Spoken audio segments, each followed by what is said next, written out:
भित्ति चित्रण मुख्य है, इसे विशेष रूप से हमें याद भी रखना है और सारी जानकारियों पर ध्यान भी देना है। आइए पढ़ते हैं। दीवारों पर चित्रकारी भित्ति चित्रण कहलाता है। भित्ति चित्रण किसे कहते हैं? दीवारों पर की गई चित्रकारी भित्ति चित्रण कहलाती है। सबसे अच्छे तथा सर्वाधिक भित्ति चित्र जो है वह हमें शेखावाटी क्षेत्र में देखने को मिलते हैं। शेखावाटी क्षेत्र के जो भित्ति चित्र हैं वह सर्वाधिक भित्ति चित्र देखने को मिलते हैं, जो सर्वाधिक कैसे हैं? अच्छे भी हैं। भित्ति चित्रों का स्वर्ग कहा जाता है, तो भित्ति चित्रों का स्वर्ग चित्रशाला बूंदी को कहा जाता है। यह कब निर्माण हुआ था? इसका 1750 में निर्माण हुआ था और 1962 से यह राष्ट्रीय संग्रहालय के रूप में भी काम कर रहा है। तो भित्ति चित्रों का स्वर्ग चित्रशाला बूंदी को कहा जाता है। हवेली चित्रकला का विकास कब से माना जाता है? तो हवेली चित्रकला का विकास 19वीं सदी से माना जाता है। 19वीं सदी से क्या माना जाता है? हवेली चित्रकला का विकास माना जाता है। फण चित्रण, तो फण चित्रण कहाँ का प्रसिद्ध है? तो फण चित्रण जो है वह शाहपुरा भीलवाड़ा का प्रसिद्ध है। शाहपुरा भीलवाड़ा का फण चित्रण प्रसिद्ध है। ये जो फण चित्रण है इसको हमें ध्यान से पढ़ना है। फण चित्रण कहाँ का प्रसिद्ध है? शाहपुरा भीलवाड़ा का प्रसिद्ध है। फण चित्रण बनता कैसे है? तो सूती कपड़े को दूसरा रेंजी कपड़ा भी बोलते हैं। सूती अथवा रेजी कपड़े पर की जाने वाली कलमकारी कहते हैं, मतलब कलम से चित्र बनाना। कलमकारी कला फण चित्रण कहलाती है। सूती रेजी कपड़े पर की जाने वाली कलमकारी कला फण चित्रण कहलाती है। फण चित्रण में कपड़े का रंग सामान्यतः लाल व नीला होता है। फण चित्रण में हम जिस कपड़े का उपयोग करते हैं उसका जो रंग है वह मुख्यतः लाल अथवा नीला कपड़ा होता है। इन्हीं दो का, एक लाल रंग का होगा कपड़ा या नीले रंग का होगा, यह क्या है? अनिवार्य है। कपड़े पर देवी देवता अथवा ऐतिहासिक महापुरुषों एवं घटनाओं को अंकित करना फण चित्रण कहलाता है। फण चित्रण के जो जनक हैं वह पांचोजी जोशी प्रमुख है। यह पांचोजी जोशी कौन है? फण चित्रण के जनक माने जाते हैं पांचोजी जोशी। देखो, सामान्यतः जो कलाकार हैं फण चित्रण के, उनके नाम के पीछे हमको जोशी देखने को मिलेगा। इसके बारे में हम आगे अध्ययन करेंगे। फण चित्रण के जनक पांचोजी जोशी। प्रसिद्ध चितेरे, फण चित्रण के प्रसिद्ध चितेरे कौन कौन से हैं उनके बारे में जानते हैं। दुर्गालाल जोशी को 1967 में फण चित्रण के लिए कौन सा अवार्ड दिया गया था? राष्ट्रपति अवार्ड दिया गया था। शांतिलाल जोशी, देखिए जोशी मिलते जाएंगे इनके नाम के पीछे, इन्हें भी 1993 में राष्ट्रपति अवार्ड दिया गया था। नाम याद रख लेना, बाकी का कोई इतना ज़रूरी नहीं है। श्रीलाल जोशी को 2006 में पद्मश्री अवार्ड दिया गया था। इनको पद्मश्री मिला था, इसलिए इनका नाम याद रखना है। तो श्रीलाल जोशी को क्या मिला था? 2006 में पद्मश्री मिला था फण चित्रण के लिए। इसके अलावा विजय जोशी, अभिषेक जोशी, कल्याण जोशी और प्रदीप मुखर्जी, देखो इसके पीछे जोशी नहीं आया तो ये एक अलग है। तो प्रदीप मुखर्जी भी फण चित्रण के एक प्रसिद्ध कलाकार हैं। वर्तमान में जो कलाकार माने जाते हैं सर्वाधिक प्रयासरत हैं जो फण के, तो वह हैं विजय जोशी वर्तमान में भी कई तरह की फण बनाने के लिए प्रयासरत हैं। प्रमुख चितेरी, फण चित्रण की प्रमुख महिला चित्रकार कौन कौन सी हैं जिनको चितेरी बोलते हैं? तो यह हैं पार्वती जोशी, गोतल देवी, गोतल ही हैं यह, और अनुष्का जोशी को इसलिए याद रखना है क्योंकि यह सबसे कम उम्र की फण चितेरी हैं। सबसे कम उम्र यानी सबसे छोटी हैं। एक और बात बता दूं, ये अनुष्का जोशी जो हैं वह विजय जोशी की भतीजी हैं। विजय जोशी जो चित्रकार थे फण चित्रण के, उनकी कौन है? भतीजी हैं, जो सबसे कम उम्र की चितेरी मानी जाती हैं। तो 3 महिला जो हो गई, पार्वती जोशी, गोतल देवी व अनुष्का जोशी। फण चित्रण को कौन पढ़ता है या पढ़ने वाले को क्या कहते हैं? तो भोपा कहते हैं। जो फण बाँचते हैं उनको हम क्या कहते हैं? भोपा कहते हैं। भोपा कहा जाता है उनको। किलका क्या है? ये शब्दावली है, इसको हमें याद रखना है। किलका क्या है? तो चौमासा में फण नहीं पड़ी जाती। किसी भी देवी देवता की जो फण है वह चौमासा यानी बरसात के जो 4 महीने होते हैं उनमें किसी भी फण का वाचन नहीं होता। इसी चौमासा के समय को किलका कहा जाता है। तो किलका क्या है? चौमासा का समय किलका कहलाता है। इस चौमासे में किसी भी फण का वाचन नहीं किया जाता है। फण ठंडी करना क्या होता है? फण ठंडी करना क्या होता है? तो जीर्ण शीर्ण फण को पवित्र जल में विसर्जित करना, यानी जो ऐसी फण जो अब जिसका कपड़ा ख़राब हो गया है या कलर ख़राब हो गया है या जिसका उपयोग अब नहीं किया जा सकता, तो उसको ऐसे ही नहीं फेंकते, उसका विधि विधान से जल में क्या किया जाता है? विसर्जन किया जाता है। उसी प्रक्रिया को फण को ठंडी करना कहा जाता है। तो 3 शब्द हो गए। भोपे जो फण का वाचन करते हैं वह कहलाते हैं। किलका चौमासा के समय में जब फण नहीं पड़ी जाती तो उस चौमासा के काल को किलका कहा जाता है। फण ठंडी करना, जीर्ण शीर्ण अवस्था में जो फण पहुंच जाती है उसे पवित्र जल में विसर्जित करने की प्रक्रिया फण ठंडी करना कहलाता है। अब पढ़ते हैं राजस्थान की प्रमुख फण के बारे में। कौन कौन सी प्रमुख फण हैं? सबसे पहली आती है देवनारायण की फण। आइए जानते हैं। यह राजस्थान की सबसे लंबी फण है। देवनारायण की फण जो है राजस्थान की सबसे लंबी फण है, जिसकी डायमीटर जो है वो 30 बाई 5 फीट 30 बाई 5 फीट की यह फण है। देवनारायण की सबसे लंबी फण मानी जाती है। सबसे छोटी फण का खिताब भी देवनारायण की फण को ही जाता है। क्यों? क्योंकि इस पर डाक टिकट जारी किया गया था। तो डाक टिकट का आकार कैसा हो गया? छोटा। तो सबसे छोटी भी देवनारायण की और सबसे बड़ी भी देवनारायण की फण को ही माना जाता है। राजस्थान की सबसे प्राचीन फण देवनारायण की फण को ही माना जाता है। सबसे प्राचीन भी देवनारायण की फण है। सर्वाधिक चित्रांकन वाली फण, यानी देवनारायण की जो फण होती है उस पर सर्वाधिक चित्रकारी देखने को हमें मिलती है। देवनारायण फण पर किस घोड़े का चित्र बना हुआ है? तो देवनारायण का घोड़ा नीलागर, क्या था? नीलगर। नीलागर नहीं है, ये नीलगर है। तो नीलगर जो घोड़ा था उसकी चित्रकारी भी हमको इनकी फण पर देखने को, देवनारायण की फण पर देखने को मिलती है, नीलगर की। ठीक है।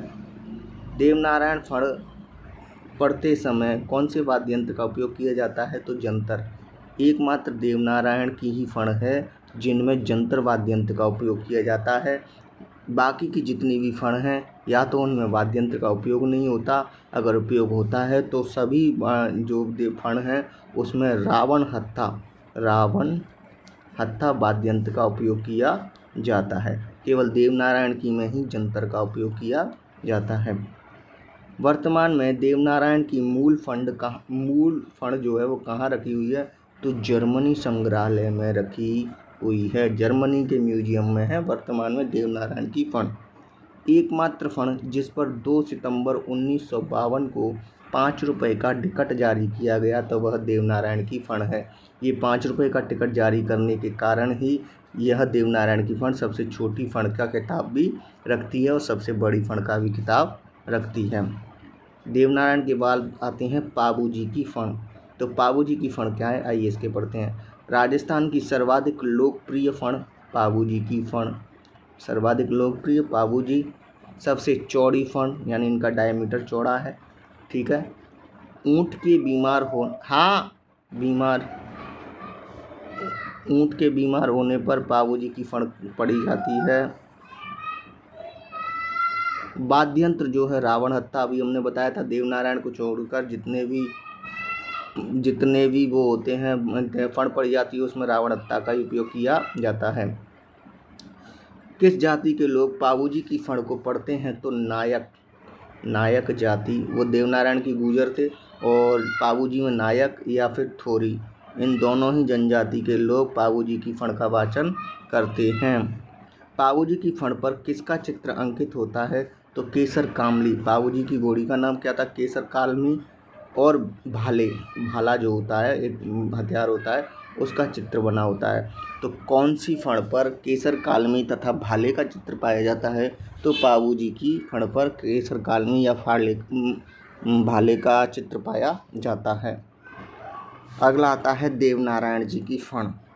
तो इसके बारे में पढ़ते हैं। रामदेव जी की फण का सर्वप्रथम चित्रण किसने किया था? तो चौथमल चितेरे ने। इसको एक बार और देख लें। रामदेव जी की फण का सर्वप्रथम चित्रण चौथमल चितेरे ने किया था।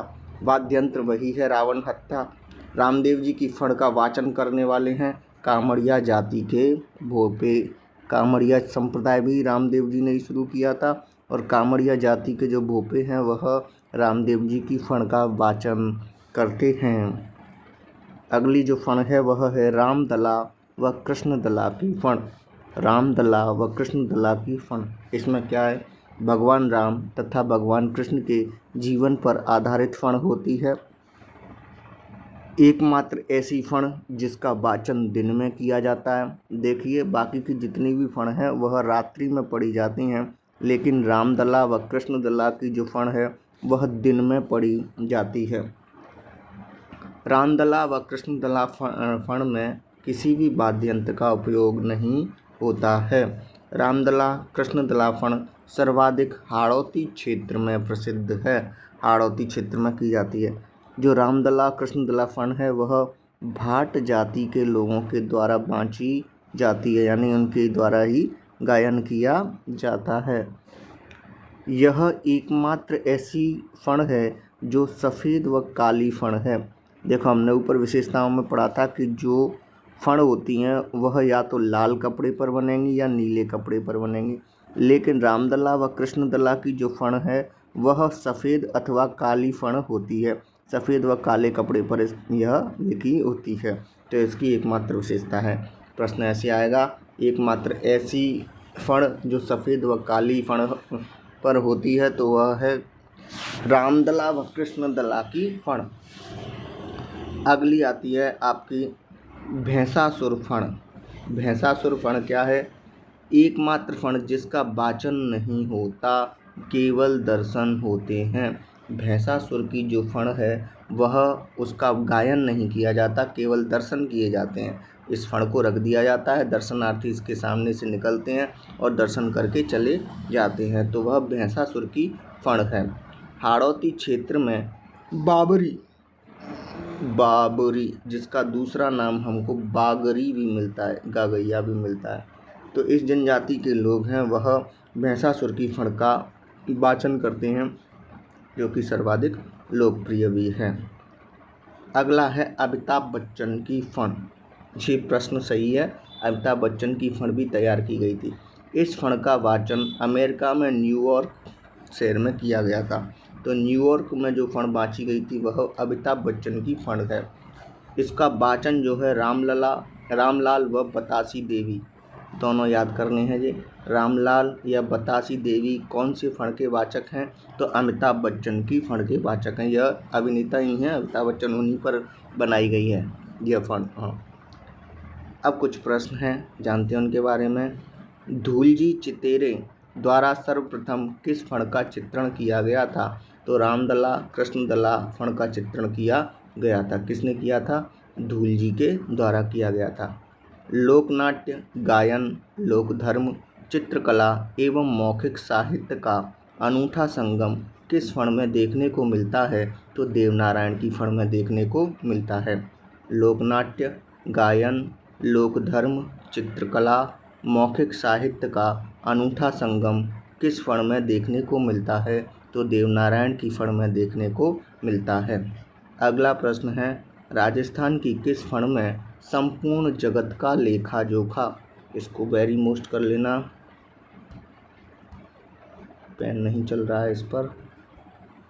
तो संपूर्ण जगत का लेखा जोखा है वह रामदला व कृष्णदला की फण को ही माना जाता है। इसमें संपूर्ण जगत के बारे में जानकारियाँ दी गई हैं। अगला प्रश्न है, किस फण की मुख्य विशेषता युद्ध दृश्य हैं, यानी युद्ध उसमें दर्शाए जाते हैं, तो पावूजी की फण पर अधिकतर जो चित्रकारी है वह युद्धों की चित्रकारी होती है। चमार, बलाई व मेघवाल। चमार, बलाई व मेघवाल जाति की सर्वाधिक लोकप्रिय फण कौन सी है, तो रामदेव जी की फण मानी जाती है। यह तीनों ही जनजातियों में क्या है, प्रमुख लोकप्रिय है। 21वीं सदी की त्रासदी कोविड पर सर्वाधिक लोकप्रिय, ध्यान रखना अगर लोकप्रिय शब्द आ जाए कोविड के बारे में सर्वाधिक लोकप्रिय फंड है तो वह है विजय जोशी की। विजय जोशी मैंने आपको बताया था वर्तमान में सर्वाधिक काम करने वाले व्यक्ति हैं फणों पर, तो उन्हीं के द्वारा कोरोना पर सर्वाधिक लोकप्रिय फंड भी बनाई गई थी। कोविड पर कई और ने भी लिखी हैं तो उनके बारे में, लेकिन वो इतनी लोकप्रिय नहीं हुई जितनी विजय जोशी के द्वारा जो फंड बनाई गई वह लोकप्रिय हुई थी। इस फंड पर प्रधानमंत्री नरेंद्र मोदी के द्वारा इनकी सराहना भी की गई थी। हाल ही में गांधी जी पर निर्मित फंड का चितेरा कौन है तो वह भी विजय जोशी ही है। वही बात है, विजय जोशी वर्तमान में फंड चित्रण में सर्वाधिक कार्य करने वाले व्यक्ति हैं। आज की वीडियो में इतना ही, धन्यवाद।